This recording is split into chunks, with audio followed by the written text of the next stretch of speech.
Assalamualaikum teman-teman Koran Mania. Hari ini pagi ini kita akan membedah kembali koran lingkar kita pada edisi Senin Legi 19 Februari 2024. Ada apa? Nah, di sini kita bisa lihat untuk headline kita adalah warna-warni pesta demokrasi. Ini udah masuk edisi keempat ya, teman-teman. Ini mengenai ironi pejuang demokrasi yang kelelahan karena jaga suara rakyat. Nah, bisa dilihat di sini ada data, kita punya data dari Kemenkes RI ya, guys, teman-teman semuanya. Nah, ini rilis terbaru dari data dari Kemenkes RI pada Minggu tanggal 18 Februari 2024 ini ada 57 petugas yang meninggal dunia. Terdiri dari 29 anggota KPPS, ada 10 yang merupakan anggota perlindungan masyarakat atau Linmas, ada 9 dari saksi, 6 petugas, 2 panitia pemungutan suara dan 1 anggota Bawaslu. Nih kalau dilihat, ini yang paling banyak korban jiwa adalah petugas yang berusia 41 hingga 50 tahun ya. Dan penyebab kematiannya juga sangat beragam sekali, terdiri dari serangan jantung, ada yang juga yang mengalami kecelakaan, ada yang mengalami gangguan pernafasan akut, hipertensi, cerebrovaskular, kegagalan multiorgan, sesak nafas, asma, diabetes mellitus, dan yang 15 orang lagi masih dikonfirmasi. Kalau kita melihat data di sini, angka kematian per wilayahnya Jawa Barat menduduki peringkat pertama ya untuk KPPS yang untuk petugas penyelenggara pemilu yang banyak meninggalnya. Selain itu, dari sekian banyak itu juga tercatat ada 8.381 orang ini yang mengalami sakit setelah bertugas sebagai anggota KPPS. Nih kalian bisa melihat data-datanya, anggota KPPS sendiri mendominasi dengan 428 suara. Nah, ini akan menjadi sebuah catatan warna-warni pesta demokrasi saat ini, ironi pejuang demokrasi yang kelelahan menjaga suara rakyat, dan harapannya kita nanti karena mereka juga kita akan masih membutuhkan para petugas penyelenggara pemilu ini di Pilkada 2024 agar jangan terulang kembali. Karena itu pengamat kebijakan atau pakar berkata bahwa DPR RI harus mengkaji ulang aturan penghitungan suara.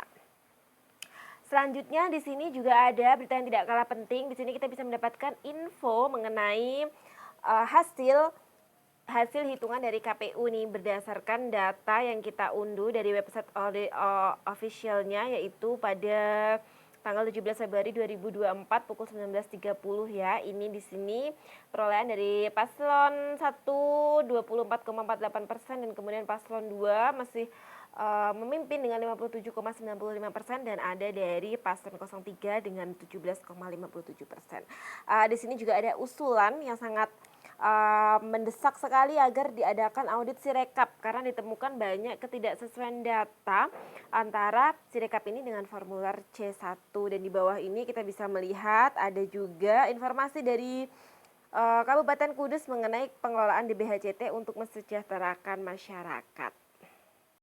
Selanjutnya kita akan beralih ke ekonomi bisnis. Ada presiden yang mengimbau nasabah untuk menginvestasikan laba usahanya. Jadi laba usahanya itu kalau punya usaha jangan digunakan untuk kegiatan-kegiatan konsumtif aja atau membeli perlengkapan-perlengkapan untuk menunjang gaya hidup ya. Ini ada halaman 2 dari Koran Lingkar pada edisi 19 Februari 2024. Dan di sini diinformasikan juga bahwa Bappenas akan mengimpor beras dari Thailand sekitar 2 juta ton untuk mencukupi kebutuhan pangan apabila produksi dalam negeri dirasa kurang. Kita ketahui bahwa memang di dalam negeri ini lagi banyak bencana ya guys.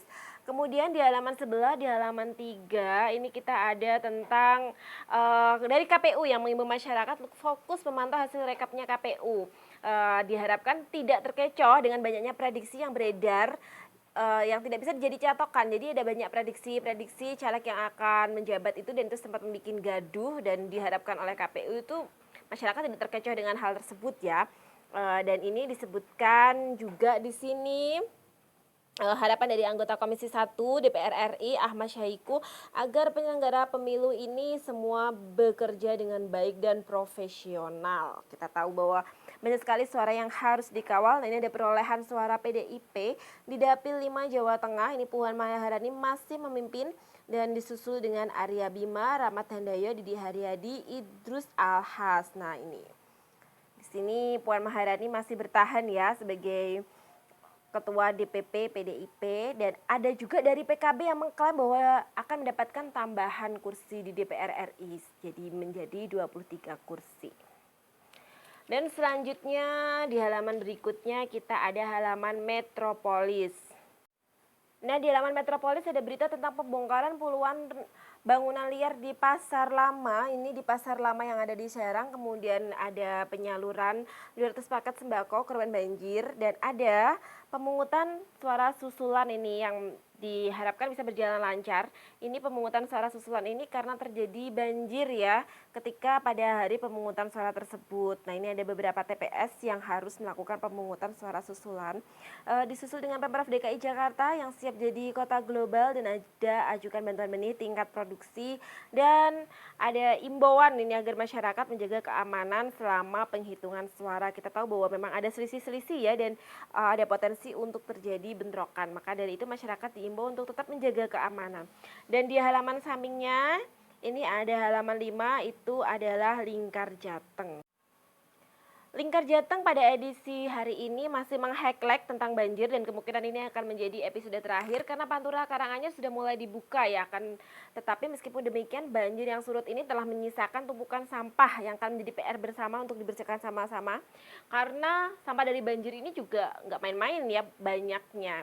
Dan kemudian dampak dari banjir juga kemarin harus ada pemilu susulan. Ini akan dijadwalkan pekan ini dalam waktu yang secepatnya. Dan selanjutnya ini ada berita dari Puskesmas di Blora yang 100% udah terakreditasi. Wow, hebat sekali ya. Ini daftar capaian akreditasi seluruh puskesmas di Kabupaten Blora.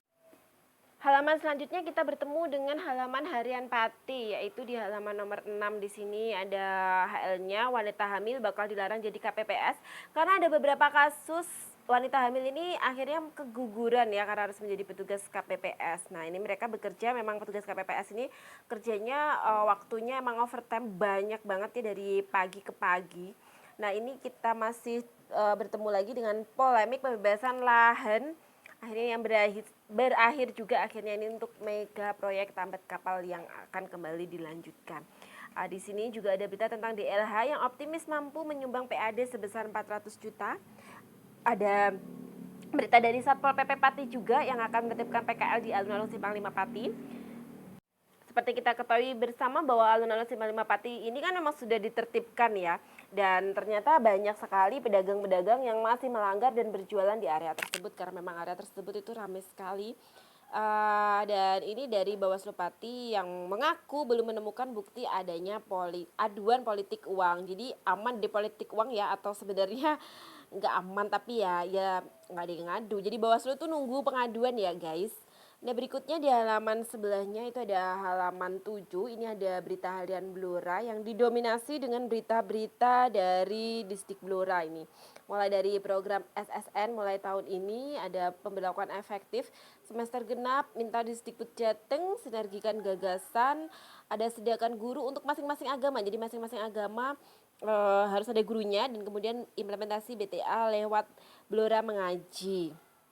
Ini banyak banget berita-berita pendidikan dari Kabupaten Blora. Di Karisidenan Pati kita akan disajikan berita-berita berupa pembekalan UMKM dengan teknik pemasaran produk ini dari Kabupaten Rembang ya. Tujuannya untuk memperkuat pilar perekonomian, dan ini ada juga dari Sirekap yang keliru baca data sehingga hasil suaranya berbeda. Ini dari Kabupaten Jepara. Dan karena itu pihaknya mengajak ini dari pihak dari KPU-nya ini mengajak untuk seluruh masyarakat dan para saksi dari caleg untuk memantau rekapitulasi penghitungannya. Dan dari Kabupaten Kudus kita lihat bahwa dadangan akan kembali digelar. Wah, ini yang udah ditunggu-tunggu banget ini sama masyarakat ya, karena dadangan ini adalah salah satu tradisi di Kabupaten Kudus yang masih lestari hingga saat ini. Dan kemudian ada setengah halaman mengenai laporan keuangan publikasi PT BPR BKK Blora Persero. Halaman selanjutnya adalah halaman 9 ya. Di sini didominasi dengan berita eksklusif mengenai harga beras. Nah, ini ibu-ibu mulai panik nih karena harga beras mulai naik gitu. Menurut keterangan bahwa lonjakan itu disebabkan oleh faktor global ya. Itu penjelasannya dari Kepala Dinas Koperasi Usaha Mikro Perindustrian dan Perdagangan di Kabupaten Semarang. Akibatnya bukan cuman pembeli aja nih yang mengeluh, tetapi pedagang juga ikutan mengeluh. Mereka harus putar otak gimana bisa untuk kulaan lagi karena harganya yang terus melonjak dan tentunya itu juga berpengaruh ke daya beli masyarakat ya guys. Dan kemudian dari Semarang juga masih ada puluhan TPS yang direkomendasikan untuk pemungutan suara ulang nih. Pemungutan suara ulang ini karena ada berbagai hal ya, untuk selengkapnya bisa dibaca di Koran Lingkar. Kemudian ini ada upaya menekan pengangguran dari daerah Kendal, dan dari Grobogan ada harapan dari Disperindak Grobogan agar produk UMKM bisa tembus pasar internasional. Di halaman 10 kita bertemu dengan Lingkar Jatim. Di sini ada berita infrastruktur untuk penuntasan pembangunan gedung baru Bawaslu dari daerah mana nih? Dari daerah Surabaya dan kemudian dari daerah Sidoarjo. Infonya mengenai memastikan pasokan beras ini aman ya hingga bulan Ramadan nantinya. Kemudian ada juga berita dari Mojokerto, dari Surabaya tentang Khofifah yang menyebut petugas KPPS Pejuang Demokrasi. Ini relevan ya sama halaman depan kita tadi tentang perjuangan-perjuang demokrasi ini untuk menjaga suara rakyat.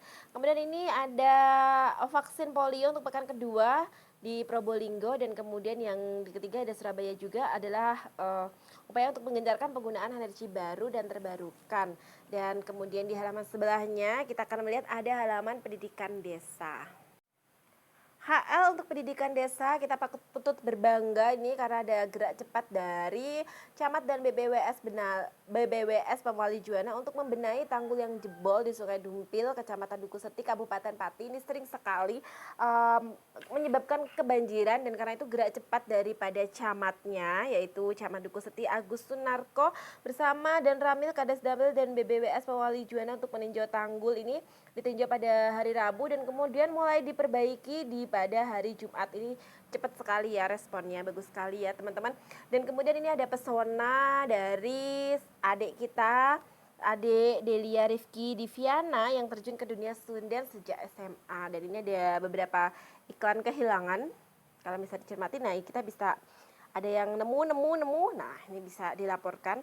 Kemudian ini ada beragam berita lain juga dari berbagai macam daerah, desa-desa di Salatiga, di Kendal, di Pati.